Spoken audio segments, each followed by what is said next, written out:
эки баласын таштап, күйөөсүнөн кечип, любовь, сүйүү үчүн бардык нерсеге даярмын деп, кээ бир аялдар сен үчүн келип жатабы?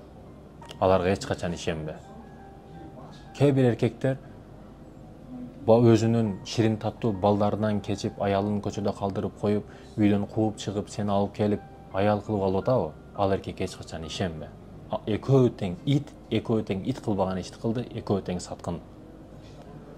Бүгүн ошондой таттуу жашоосун таштап, ошондой балдай таттуу ширин балдарын таштап, сени деп атабы?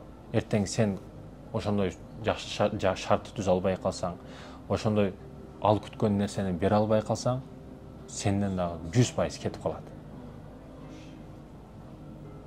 Себеби ал өз жашоосуна таштап сен үчүн келди. Сенде жакшыраак нерселер бар эле.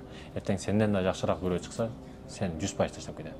Ошондуктан ойлон, мындайларга алданба.